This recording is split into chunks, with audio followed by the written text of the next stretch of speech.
child stardom isn't all it's advertised as. Jennette Mccurdy has been very open about how her mom, Debbie Mccurdy, became determined to make her famous when she was just 6 years old. She said that my mom always dreamt of being a famous actor, and she became obsessed with making me a star. Jennette revealed that when she was just 10, her mother started bleaching her hair, whitening her teeth, and teaching her how to count calories.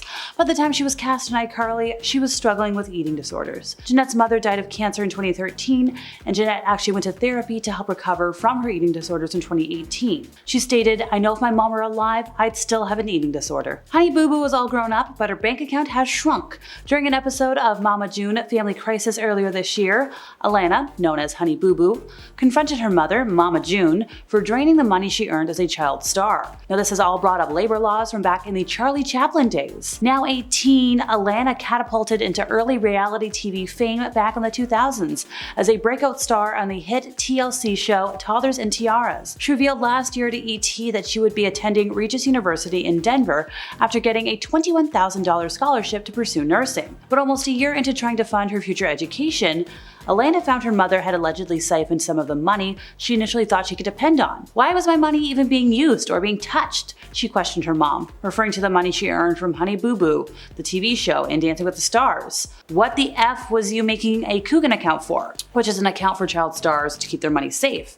She said, "I don't really have the money for it." She mentioned this after finding an account that had way less money than she thought it would. She said, "To be honest, if you think about it, Mama, what the hell is $33,000? Bella Thorne may have gotten her start on the Disney Channel, but her heart was not in teen comedy. She said, "I never wanted to be a Disney star in the first place." Bella, who along with Zendaya starred on the Disney Channel hit show Shake It Up from 2010 to 2013, said that playing the role of dancer Cece Jones didn't feel natural. She said, "I wish I would have been true to myself. When it came to filming, I would talk in a higher voice or do different things to make myself appear more innocent, and it made her feel like a liar because she had to pretend to be somebody she was not, even if it made her quote-unquote famous. In fact, she only took the job out of necessity. She said, "I did it for my family because we were on the brink of poverty and I was told this is what I had to do." She said, "I don't like being recognized as a former Disney star because I was always told I had to fit into a certain mold and be this person I wasn't."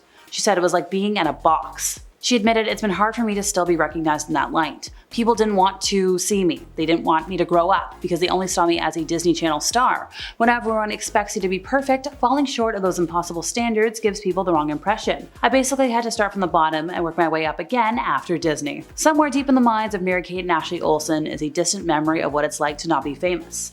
And by distant, it might not even exist. The fraternal twins got their big break at just 9 months old when they landed the role of Michelle Tanner on Full House. And only a couple years later, they became two of the youngest executive producers in Hollywood history, eventually amassing a combined estimate net worth of $500 million. This was, in no small part, due to their 47 direct-to-video films, 16 albums, fashion lines, and quite a bit of merchandise. Beyond that, they really gave 90s girls hope that family vacations could be a romantic adventure rather than just an argument with your dad over something stupid. These days, the pair have shunned child star fame and focused on running the billion-dollar company Dual Star Entertainment Group, which houses the luxury fashion labels LaRoe and Elizabeth and James, and all of their previous work.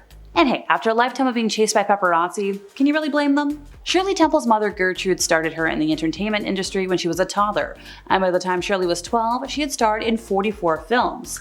Shirley was making over $200 a week from 20th Century Fox Studios, but she only kept $20 a week after her parents took their share. By the time Shirley was an adult, she had earned about $3.2 million, but only found $44,000 in her accounts because her father allegedly didn't put her money in a court-ordered trust. Drew Barrymore's mom got Drew started in acting at 11 months old in a commercial. She went on to become one of the most successful child models of all time, starring in a slew of campaigns for enormous companies like Gerber, Calvin Klein, and Vogue, and she soon expanded her career by stepping into the world of acting. Drew became globally famous at just 7 years old after starring in E.T. Drew's mom managed her career and took her out with friends multiple times a week. After she divorced Drew's dad, she took 9-year-old Drew to Studio 54, where Drew was first introduced to and encouraged to dance with other young male celebrities. Drew was first exposed to bad substances here, and by 12 years old, she'd already been in rehab. When she was asked if she ever felt exploited by her parents, well, she was asked this as a grown-up, she was like, well, yeah. I think with my mother, it was definitely too out there. Lindsay Lohan began working at the age of 3 as a child model, gaining her first movie role in 1998 with the remake of The Parent Trap. Between 2004 to 2007, she released 12 movies and 2 albums, but faced a number of public, personal, and legal issues. As Lindsay ascended to fame as a child star, her mom became her manager, and dad Michael, who initially worked on Wall Street, also entered the public eye as her dad. Michael and Dina separated when the actress was 3, but they later reconciled. Dina filed for divorce in January of 2005. Finalized in 2007, Lindsay has now lived in Dubai for some years, where paparazzi are banned. Lindsay noted that a big part of her work on herself was learning to say no, because as a child actor, she is taught to say yes to everything, and that's really not what life is all about. Indeed, looking back at the mid-2000s, Lindsay said that she could only fit in an hour of rest amongst her crazy work schedule. She said, "I was recording an album in my trailer on the set of the movie Herbie, and promoting the album while shooting like TRL. I remember this so specifically. I had to go to the dentist. I had no time to go to the dentist, but something had happened with a tooth, so the dentist had to go see her. It was just so much all the time. I don't blame her for retreating from the public eye." Macaulay Culkin's father Kit managed him during his childhood career. Macaulay has shared that his father was controlling and had him on a very busy filming schedule in the early 90s. He added that his father made him stay up every night very late to say the lines he would have to say the next day. Macaulay has asserted that his father was such a crazy person that he forced him to do SNL without cue cards when he hosted the show at just 11 years old. Macaulay has explained that he felt his father was jealous of him because everything he tried to do in his life, Macaulay excelled at before he was 10 years old. When Macaulay stopped acting after his 1994 movie Richie Rich, he told his parents, "I'm done, guys. Hope you made all your money because there is no more coming from me." His parents were never married, and after he stopped acting, his mother filed for custody. Macaulay ended up taking his parents to court to stop them from controlling his $17 million in earnings. Since then, he and his father have been estranged. Brooke Shields' mother was her manager at the start of her career, and she received a lot of backlash for letting 12-year-old Brooke play the role she did in Pretty Baby, which included some very scandalous scenes of her. Brooke has expressed that she doesn't regret doing the film, saying, "I was such a naive, innocent child. I wasn't Lolita. I didn't have that precocious understanding of myself." She has often defended her mother for letting her participate in the film. She considered the movie mild for what's acceptable in films now. So when this movie went to film festivals, this movie caused such an uproar, and somebody actually tried to cut Brooke's hair with scissors, and they had to be restrained. She's expressed how traumatic that moment was. She said, "I'd never seen frenzy like that. It was so obscene but absurd. I couldn't identify with it. The magnitude of the attention was really scary." But she has no regrets about doing it.